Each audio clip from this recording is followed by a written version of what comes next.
Welcome to another episode of BC Brew on Tap from Mahoney & Sons at Canada Place. It's a show that focuses on the BC craft beer scene, as crazy as it is, and it's only going to get more so. Our guest is Dominic Giraldus, who's the brewmaster of Postmark Brewing. Now, you're in an area of town which is known as Railtown. It's basically part of East Vancouver. And there's such a scene in East Van. Does it kind of surprise you to see where it's at right now? It is crazy now yeah. How many breweries are opening up with us, for sure. Walking distance for me, I can have beers in multiple places. And you can have some really good beers in multiple Excellent places. beers. What's interesting, though, is Postmark Brewing is kind of a unique model when you compare it to others. I mean, there is a brewery that's also a distillery, but you're a brewery and a winery. You're part of the Vancouver Urban Winery, which is kind of unique. How did that all come about? Well, it was actually the winery was first before the brewery.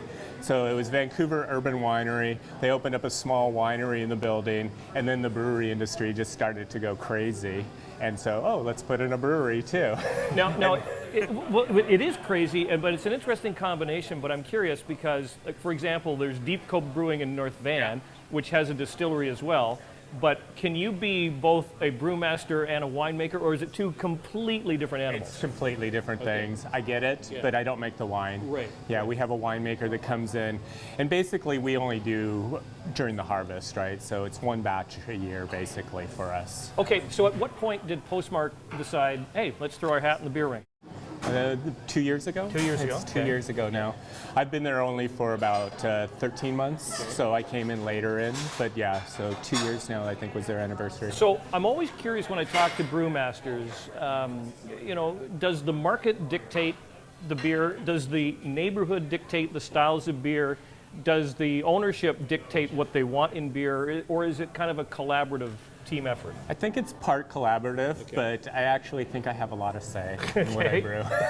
So it's my style, my recipe, and I pretty much have free reign on what I want to brew. Okay, well, let's talk about what you brew. What is Postmark known for? I'm a big believer in the 4-pint rule. Which is? You should be able to drink 4 pints of a beer and have every single one of them taste. Not that you need to drink 4 pints, but 4 pints and have everyone taste nice and sessionable. So I'm more on the session side of things, so I like drinkable beers is my philosophy. For those that are new to the beer party, when you talk about a sessionable beer, what exactly does that translate to? I think I know. You tell me what your definition of sessionable. I think that, 4 pints, but I think what I think about with sessionable is that you should be able to drink one and then drink another and have it taste just as good as the first, and then have a third and have a taste and not be bloated and not be too tipsy. Now, this brings up an interesting point because it's, a lot of times if I walk into Postmark and I get it fresh from the brewery, I'm pretty much assured it's fresh from the brewery. Yes. If I walk into location A, B, or C, I can't be as assured, and I don't know about the cleaning of the lines.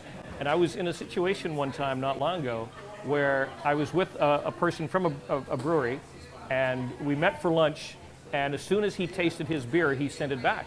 He goes, no, that's not representative. So that must be so important. I mean, it's not only about, what you're producing because your name is on it, your reputation is staked on it, but you can't be assured the person on the receiving end, wherever they're picking up your beer, is having the same experience. Does that frustrate you? I lose more sleep about that than anything there is out there. Yeah. Stability outside of my realm. Because it's an interesting one, and I was talking to a brewer about this the other day. We're drinking beer straight out of the tank, so we're pretty picky when it comes to stuff.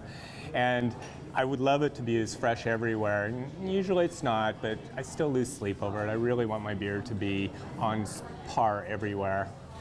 I want to talk about the whole growler fill thing. Is that something that's relatively, confined to certain areas, or is it pretty widespread? I know certainly in Vancouver, the lower mainland BC beer scene, growlers are the thing. Where did that concept originate? I think it started in Oregon. Okay. Is when I was doing some schooling down there in Bend, they were doing growlers way back then. Okay, so you're the first person I've actually had at the table that's actually comes from the Portland beer scene. Why Portland? What was it that this whole thing started in Bend, Oregon? Because, and I think it's a little bit of the same thing here, people loved that it was in your neighborhood. It's my neighbor, so they took pride in there. Oh, this is my brewery. This is my neighborhood. and they're serving me a growler. And it was just something that was so holistic about it that I think it just started to catch on over and over. And you know Portland people. Well, as someone once told me, Portland needs to get over itself. I think Portland is a great one of the best cities in the world. Now, let me ask you, can you be objective when you do a comparison between the Portland beer scene and the Lower Mainland beer scene? Are we pretty much at par? We're getting there really close to there. Okay. Yeah, I mean, they had a little bit of a pendulum swing where they grew and then they came back, and then basically only the dynamite breweries could do it. But and I think we're right there now, where our pendulum swinging to dynamite breweries. And finally, Dominic, I must ask you, we have not seen anywhere near the end of the craft beer boom, have we? No. No. Every time I wake up, I hear of another brewery popping around by me. Well, again, Postmark is pretty unique because it's a brewery and there's a winery right there, and it's in an emerging area of Vancouver known as Railtown. Thank you so much, sir. Oh, thank you. Nice to see you again. More BC Brew on Tap coming up.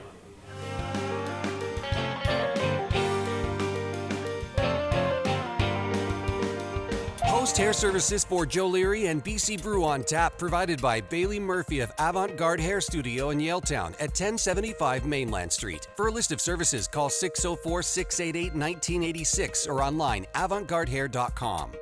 Location services for BC Brew on Tap, provided by Mahoney and Sons at Canada Place. For a list of locations, visit mahoneyandSons.com.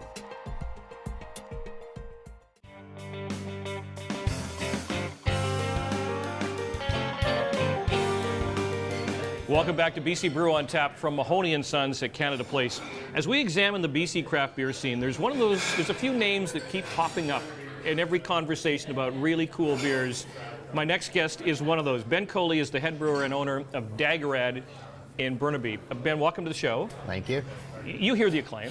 You've heard that there's no shortage of people that mention Daggerad in that conversation of beers that you need to try. But what's more unique about, I think, is the fact that you're focused on the Belgian beer styles. Now, for a newcomer to beer that maybe knows a lager, maybe knows an ale, what is the Belgian beer style?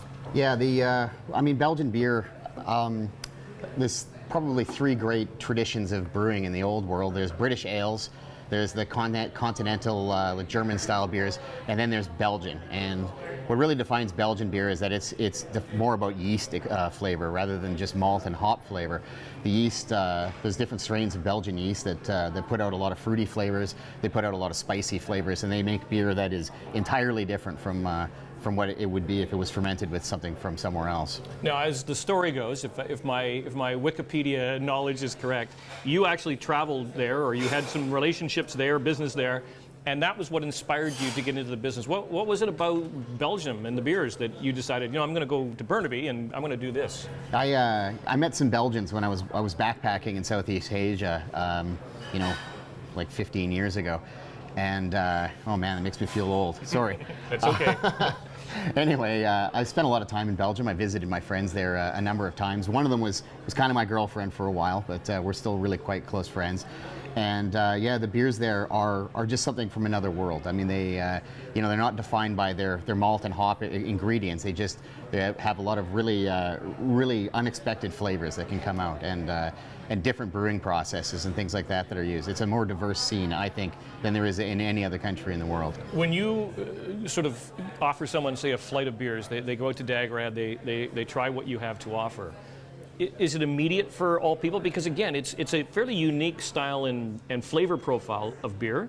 Do you find most people take to it immediately, or is it one of those things like me and IPA? It took me a long time to grow into enjoying IPAs, and now that's pretty much where I reside. Yeah. I don't really think it's an acquired taste. I mean, a lot of the flavors are quite easy to get along with.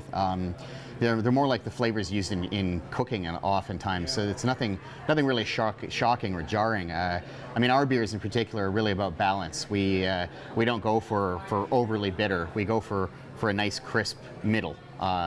Nothing too sweet, nothing too bitter, but it's about balance. Now, for those that may not know, what is the origin of the name Daggerad? Daggerad was our brewery is named after a square in Antwerp. In my friend's neighborhood in Antwerp, there's a square called the Daggeradplatz, which means sunrise square. And it was just a really great place to go get a beer. Around 3 sides of the square, there are cafe patios, and it's a really nice civilized place to go and drink a beautiful beer. And yeah, so I named the brewery after that. You pretty much have your own kind of unique place in the BC craft beer scene, because there's not a lot that are doing Belgian-style beers. Was that kind of a deliberate, like, for example, had you not met some people from Belgium, had you not been to Daggerad Square, would you still have done Belgian beers? Yeah, I mean, I don't know. I mean, I don't know if I would have been into the style the way that I am. I mean, it really is a labor of love, and it honestly, it takes a lot more explaining to get customers sometimes to understand what we're doing and what the beer is supposed to be. So in terms of return for effort, I think it'd be a bad decision to do, but you know, something I felt I had to do. But yeah, I mean, there are a lot of BC breweries who put out a beer or two here that are in the Belgian style. Sure. But yeah, we are the only ones who are focused on it. So walk us through the portfolio. What is in Daggerad's panoply of work? Well, we have 3 regular beers only. We have Bernabarian, which is our Is that an homage to Burnaby, Bernabarian? That's right. It's okay, yeah, it's a silly word I made up for a person or a thing from Burnaby. Right. And yeah, it's a low alcohol beer with a little bit of coriander in it, just a nice, easy drinking beer. Our second beer is called Amber, which is a Belgian style pale ale, which is a little bit maltier, a little bit fuller. And then our flagship beer, the beer that I really love, the beer I really built the brewery for, is called Blonde. And it's not like an American blonde. This is a big, full-flavored beer that has 7.5% alcohol and a lot of really complex, fruity and spicy flavors to it. For people that aren't familiar with the Belgian style of beers, how are they best paired? Is there any particular style of food that might go well with them? Yeah, Belgian beers go excellently with food because there's so many food flavors in them. So there's a nice way to match it up. You know, Bernabarian has a little bit hint of coriander in it, and it's a light, crisp beer. It goes great with curries because it matches up with the spices and things like that. Now, the Belgians are known for beer. They're also known for chocolate. They are. Does their beer and their style of chocolate work well together? They can pair quite well. Yeah. Also cheese too. You know, get a nice funky cheese with a slightly funky beer, and they can really make magic together. One final question, Ben. You're known for 3. Are you going to keep it a fairly limited portfolio, or do you plan to perhaps expand a little bit? Well, we're doing the 3 for right now. There's been some grumbling about making a Daggerad Brew to expand the lineup. We also put out a lot of seasonal releases, probably one a month these days. So there's always a new beer coming out. Daggerad Brewing in Burnaby. Ben, pleasure to meet you. Thanks. Cheers. There is more BC Brew on tap coming up.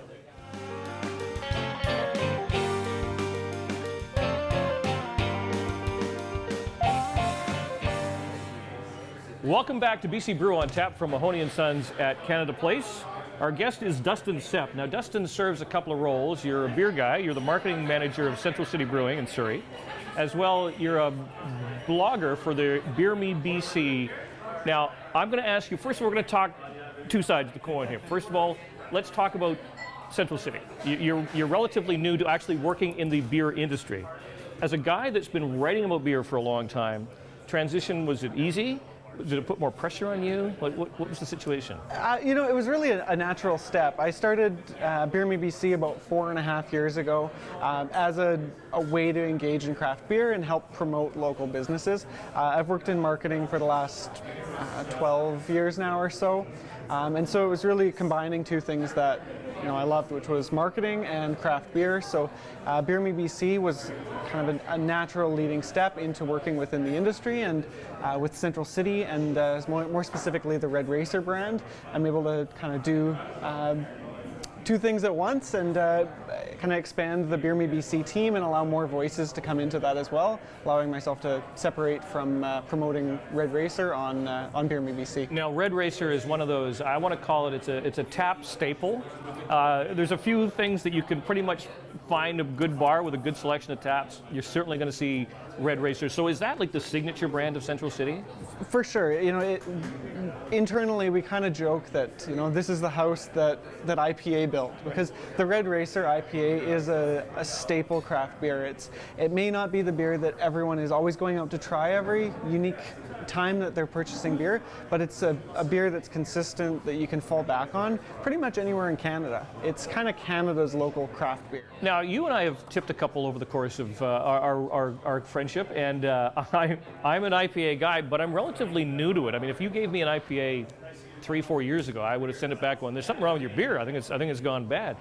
What is it about IPAs that all of a sudden I woke up and realized I need this in a beer? What is it about that style of beer? Yeah, I mean, it's kind of interesting because the IPA is really, it's a vessel for delivering hops, to say the least. And it's that bitter, piney, kind of Northwest flavor that's really made BC craft beer what it is. And it can be a little bit of a punch to the face when you get that, big hop bitterness, but at the same time, it's kind of it's the turning the ignition. It's that new, big, powerful flavor that kind of ignites people's that spark for craft beer. So you may start off on IPA and love that huge flavor, but people, especially in BC, are evolving, and I think IPA allowed them to respect a lot of the other styles that are coming through. Is it kind of fair, Dustin, to make the comparison? It's kind of like spicy food. Like, I love hot food, but I think you have to gradually introduce yourself to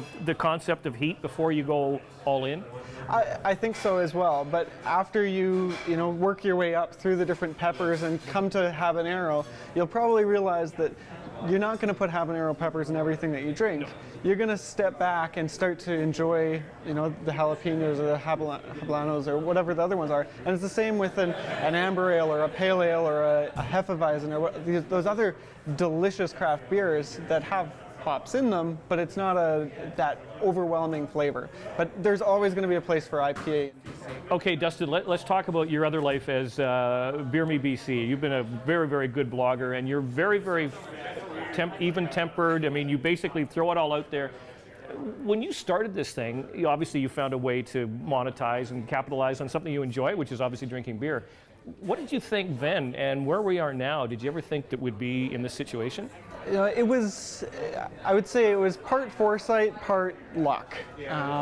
When I started Beer Me BC, I was really just a craft beer fan that saw an opening where people weren't telling the story of BC craft beer. And I didn't necessarily want to tell my story of craft beer. I wanted to let people know what's happening. Right. And kind of when Beer Me BC started, it was the tipping point, and we were at 55 breweries at the time, and a year and a half later we were at like 75, and we're 120 plus today. Okay, and given the current situation, because I don't even think you can keep track of how many either are currently opening or in the process of opening. Where does this all go? I mean, at some point you would think there has to be some kind of ceiling, but at this point, it doesn't appear to be one.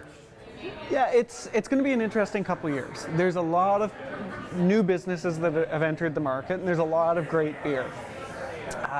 There's been a bit of an entrepreneurial push into craft beer, which is great to see, but if the passion for craft doesn't follow through with that, that's where we're going to see some closures in the coming years. We are not at a point of saturation, but it's getting very competitive. So things may fall apart for some breweries, but that's because there's so much great beer out there at the same time.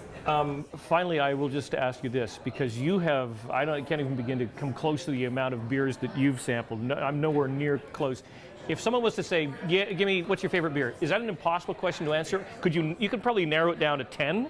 Could you possibly, I'm not going to put you on the spot, but is there one in particular where we can go, oh yeah, no question? Or is there a few different in contention? I think there's too many different styles, different occasions to drink beer. For me personally, to pick one beer. There are some staples that I look forward to every year as they come out, whether it be a fresh hop beer, a winter seasonal, a summer saison. There's some beers that I'll make sure that I get every single year. And there's some beers that if I'm going to a friend's house for dinner or a picnic and I need to pick up a 6-pack, there's a small handful that I'll go to for that. But there's no one beer, and there's so many new beers all the time that that's going to change on a daily basis. Only more coming. Dustin Sept, a pleasure, sir. Thank you, Joe. Thank you so much. Dustin Sept, his blog is called Beer Me BC, as well the marketing manager of Central City Brewing in Surrey. More BC Brew on Tap coming up.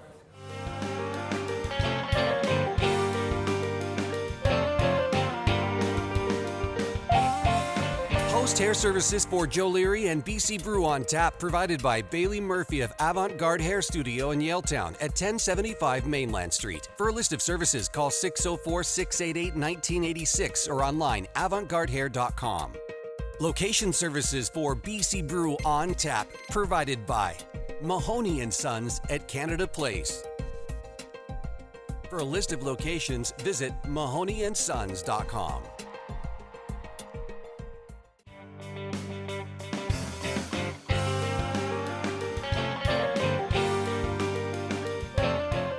Welcome back to Mahoney and Sons at Canada Place, BC Brew on Tap on Shaw TV. Jay Schreiber, Mr. Smarty Pines. Hey Joe, how you doing? Always a pleasure, sir. Great to be here. We close the show. You teach me a little about something I didn't know. What are you teaching me today? You know, Joe, in recent weeks we've talked about on the show, we've talked about IPAs and how IPAs have such a huge market here in the West Coast in BC where we're located. And in craft beer, they're a huge part of the marketplace. This time I want to focus on other beers that are close to IPAs, but just a little bit differently. So the IPA, again, just to refresh your memory, is India Pale Ale, a beer that has a lot more hops, that was initially made to make the trip from England all the way to India. These are different variants of IPAs that I brought, and they're actually a different style altogether. Well, then please, sir, walk me through them. Let's go through it. All right, so we're going to start off by from Steel and Oak in New West. That is the ESB. So an ESB is an extra special bitter. Very similar to the IPA, but a little bit different. The difference is that it's a bit more balanced between the hops and the malts. IPAs typically have a lot more hops. They're around 60 IBUs, 70 IBUs. Which, again? International bitterness units. Right. So how hoppy the beer is. If you're so the higher the number, chances are the more you got it, Joe. Harsh it is to your taste buds initially. Very much so. Okay. Yeah. So the more hops that are in there, if you're up to around 60, 70, you're going to get a lot more hops. Right. If you're down lower by about 20 to 30, you're going to get a lot less hops. Most lagers and pilsners are in that region. ESB sort of balances the two, around 40 IBUs, and then again, being a bitter, it's actually less in alcohol too, only about 4.5%. Okay. Number two. Number two, again, a brewery I feel like I should give more love to, the Phillips. They are some of the pioneers. Out of Vancouver Island? Out of Vancouver Island, correct. Pioneers of craft brewing, located over in Victoria. A lot of people know their Blue Buck and their Phoenix beer. This is their Bottle Rocket, their Session ISA. So ISA, similar to the IPA, is an India Session Ale. Essentially, the word session means less alcohol.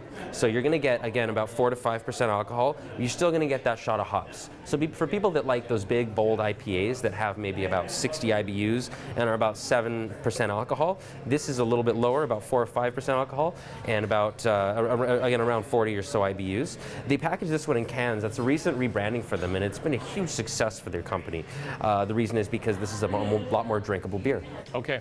And finally? Last but not least, also from Vancouver Island, is from Tofino Brewing, the Tough Session Ale. Tough Session is, again, a session-style ale, only around 4 or 5%, but it features the hops. And a lot of props to Tofino. They've really created this amazing community around themselves in Tofino. Great surfing environment, great surfing community, and the beer is kind of to boot the same thing. It's where a lot of people live. As a shout out to Tofino, thanks, brah. Oh, so yeah, man.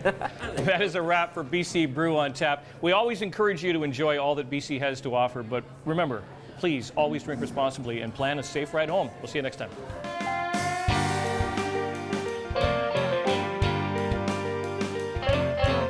Clothing for Joe Leary and BC Brew on Tap supplied by Red Dragon Apparel. RedDragonApparel.com.